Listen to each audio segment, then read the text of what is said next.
Gandhigram police સ્ટેશનમાં ગયા વર્ષે 2023માં જીપીઆઈડી તેમજ આઈપીસી મુજબનો એક ગુનો દાખલ થયેલો હતો, જેમાં આના આરોપીઓ છે રાહુલ સોની અને તેના પત્ની અદિતિ સોની. આ બંને એન્જલ વન નામની એક કંપની શરૂ કરી અને ઘણા લોકોને એવી લાલચ આપી કે તમને દર મહિને આમાં 22% જેટલું રિટર્ન મળશે.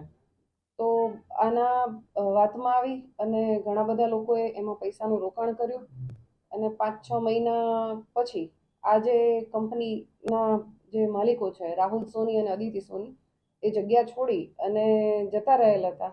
અને આ જે ડિપોઝિટર્સ છે જેટલા એ લોકોને પાછળથી એમણે જે પણ રોકાણ કરેલું હતું જે પૈસાનું એ મૂડી કે પછી એનું 22% એવું કાંઈ પણ એમને મળેલ નહોતું, જેથી ગયા વર્ષે એમણે આ બાબતે ફરિયાદ નોંધાવી હતી અને એના માટે અમારી ટીમ કાર્યરત હતી. પરંતુ આ બંને વ્યક્તિઓ જે તે ટાઈમે પહોંચની બહાર હતા. પરંતુ તાજેતરમાં જ અમારી ગાંધીગ્રામ પોલીસ સ્ટેશનની ટીમ તેમજ ડીસીબીની ટીમ બંને દ્વારા મળી અને આ જે આરોપીઓ છે એને ટ્રેક કરી અને એમને પકડી પાડવામાં આવેલા છે. આ જે આરોપીઓ છે એમણે અત્યાર સુધી અમારી પાસે જે માહિતી આવી છે એ પ્રમાણે 103 જેટલા લોકો છે જેની સાથે આ ફ્રોડ કર્યું છે. એની ટોટલ અમાઉન્ટ 3 કરોડ જેટલી થાય છે. આટલું ફ્રોડ કરેલું છે. હજી પણ અમે મીડિયાના માધ્યમથી તમામને જાણ કરવા માંગીએ છીએ કે જે આ એન્જલ વન જે કંપની આ લોકોએ બનાવી હતી રાહુલ સોની અને અદિતિ સોનીએ, આના જે પણ ભોગ બનનાર હોય હાલ એની તપાસ અમારી પાસે ચાલુ છે. તો જે પણ ભોગ બનનાર છે એ ગાંધીગ્રામ પોલીસ સ્ટેશનનો સંપર્ક કરે અને પોતાની વિગતો આપે, જેથી અમે આની વિગતવાર તપાસ કરી શકીએ. આ બંને આરોપીઓ છે એ હાલ અમારી કસ્ટડીમાં છે. એમને અટક કરી અને એમના રિમાન્ડ માંગવામાં આવેલા હતા અને નામદાર કોર્ટ દ્વારા એમના 8 દિવસના રિમાન્ડ પણ મંજૂર કરવામાં આવેલા છે. અને વિગતવારની તપાસ હવે જે આરોપીઓ છે એમની પૂછપરછ સાથે વિગતવારની તપાસ ચાલુ છે.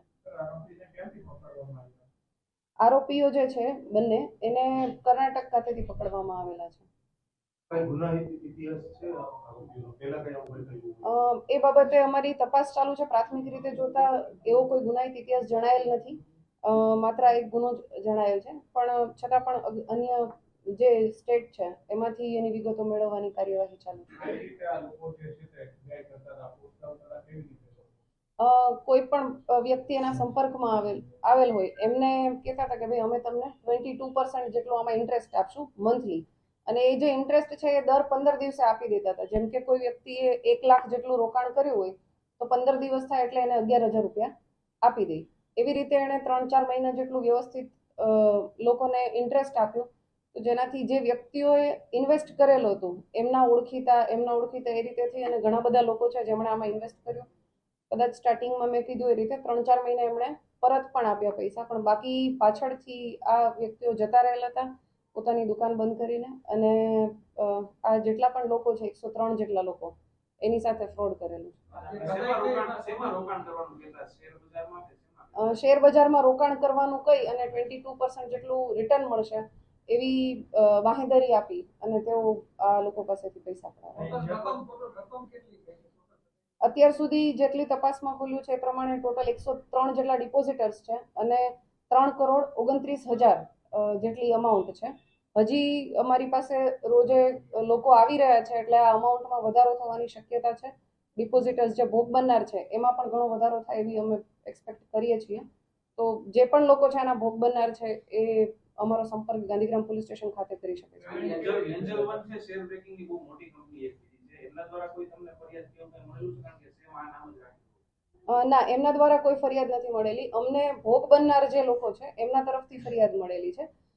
પ્રાથમિક રીતે 53 લોકોએ મળી અને આ ફરિયાદ કરેલી હતી. પછી જેમ જેમ તપાસ આગળ વધી એમાં તપાસમાં ખુલ્યું એમાં 103 લોકો સામે આવ્યા છે અને હજી પણ ઘણા લોકો પોલીસ સ્ટેશનનો સંપર્ક કરી રહ્યા છે.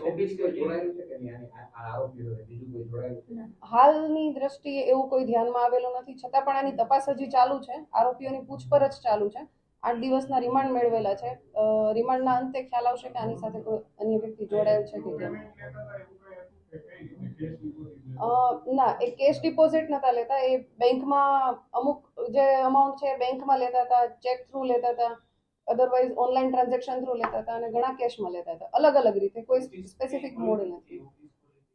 એમણે આજ પોલીસ સ્ટેશન વિસ્તારમાં જ વેસ્ટગેટ કરીને કોમ્પ્લેક્સ છે એમાં એમણે ઓફિસ ખોલેલી હતી. આ રકમનું કઈ પછી કઈ લઈને પછી શું કરતા એમ વાપરતા કે એ લોકો ઇન્વેસ્ટ કરતા? એ લોકો જે કરતા હતા એ બાબતેની તપાસ હવે આરોપીઓની પૂછપરછ થઈ રહી છે, તો એ બાબતે આરોપીઓ તરફથી માહિતી મળશે કે એ લોકો ક્યાંય રોકતા હતા કે કેમ, અને કઈ રીતે આ લોકોને જે 3-4 મહિને અમને રિટર્ન આપ્યું છે તો કઈ રીતે રિટર્ન આપેલું છે એ બાબતે એમની તપાસ ચાલુ છે.